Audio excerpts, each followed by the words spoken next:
پانچویں خرابی یہاں تو جو حشر دیکھا میدان محشر میں چلو. میدان محشر میں حساب کتاب تو بعد میں ہوگا، مددگار کی تلاش پہلے ہوگی.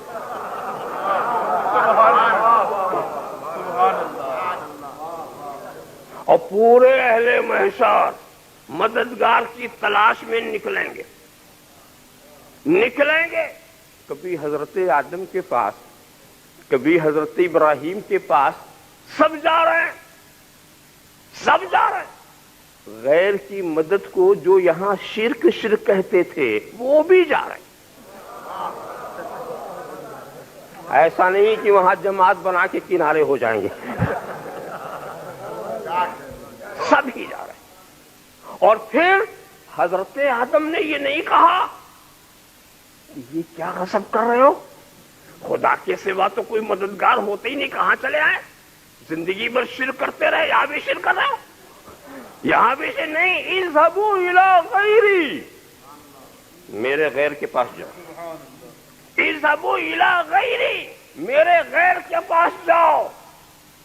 ایک نبی دوسرے نبی کے پاس بھیجتا رہا، اور یہ حضرات بھی گھومتے پھرتے وہاں سے چلے تو حضرت نوح کے پاس، حضرت ابراہیم کے پاس، حضرت کلیم کے پاس، حضرت مسیح پر، ہر ایک کے پاس جا رہے ہیں. اور سب میرے غیر کے پاس. کوئی نہیں کہتا اذهبوا الى اللہ. سبحان اللہ، سبحان اللہ. کوئی نہیں کہتا کہ اللہ کے پاس جاؤ. یہ کہا غیر کے پاس جاؤ، میرے پاس غیر کے پاس جاؤ. آپ یہاں سوچیں گے کہ کوئی ایسا نبی نہیں ہے جس کے اندر جذبہ رحمت نہ ہو، خیر خواہی نہ ہو، اور کوئی نبی ایسا نہیں جو مستجاب الدعوات نہ ہو. اور نبی کی تعریف ہی ہے النبی یجاب. نبی وہ ہے جس کی دعائیں مقبول. نبی کی خصوصی دعا کبھی مقبول نہیں. حضرت آدم نے اہل محشر آئے، ان پر رحم نہیں فرمایا، دعا کر دیتے تو حرج کیا تھا؟ ہاتھ اٹھا دیتے تو ان کا کیا گیا تھا؟ نقصان کیا ہوتا؟ یہ غیر کے پاس کیوں بھیج رہے ہیں؟ غیر کے پاس کیوں بھیج رہے ہیں؟ یہ تو رحمت کا تقاضا نہیں ہے. رحمت کا تقاضا تو یہ ہے کہ جب ہاتھ پھیلا دینے والے نے ہاتھ پھیلایا تھا، جو ہمارے پاس ہو سکتا ہے ہم اس کے ہاتھ میں ڈال دیں، کچھ نہیں تو ہم اس کے لیے دعا کریں. اور پھر سارے نبیوں نے بھی وہی روش اختیار کی، اذهبوا الى غیری، اذهبوا الى غیری. کسی نے دعا نہیں کی، کسی نے نہیں دعا کی، سب غیر کی طرف. تو یہ تو جذبہ رحمت کے خلاف بات نظر آ رہی ہے. نہیں دوستو، یہی تو عین رحمت ہے، یہی تو عین رحمت ہے. اس لیے سارے نبی جانتے ہیں کہ شفاعت کا دروازہ کھولنے والا کوئی اور ہے.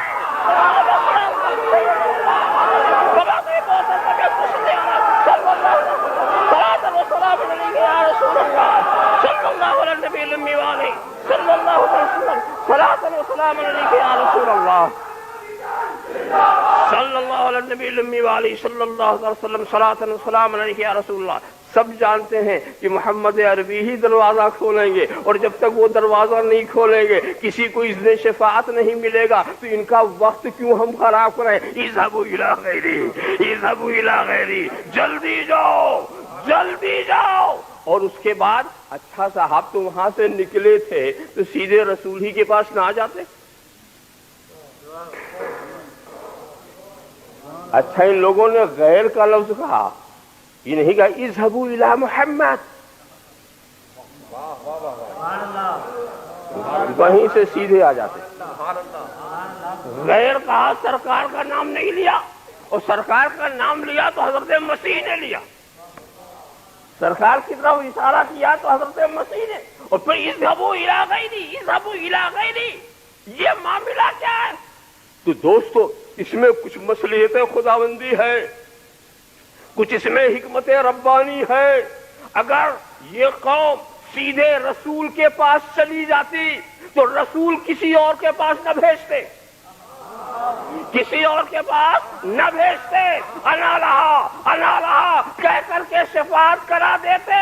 مگر اس کے اندر کچھ ایسے لوگ بھی ہو سکتے تھے جو سوچتے کہ ٹھیک ہے رسول کے پاس کام بن گیا، یہاں آئے کام چل گیا، مگر اگر ہم حضرت آدم کے پاس جاتے تو وہاں بھی کام بن جاتا، اگر ہم حضرت ابراہیم کے پاس جاتے تو وہاں بھی کام بن جاتا، اگر ہم اسماعیل کے پاس ہوتے تو وہاں بھی کام بن جاتا، اگر ہم حضرت کریم کے پاس جاتے تو وہاں بھی کام بن جاتا، اگر ہم مسیح کے پاس جاتے تو وہاں بھی کام بن جاتا۔ خدا ہر ایک کے پاس لے جا رہا کہ آج تو میرے حبیب کے پاس ہی کام بنے گا۔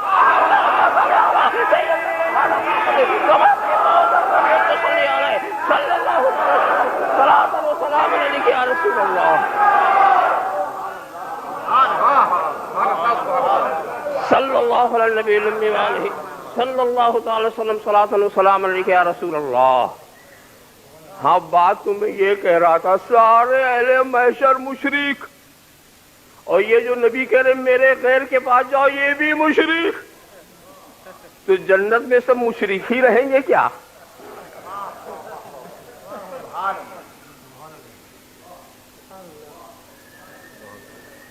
یہ پانچویں خراب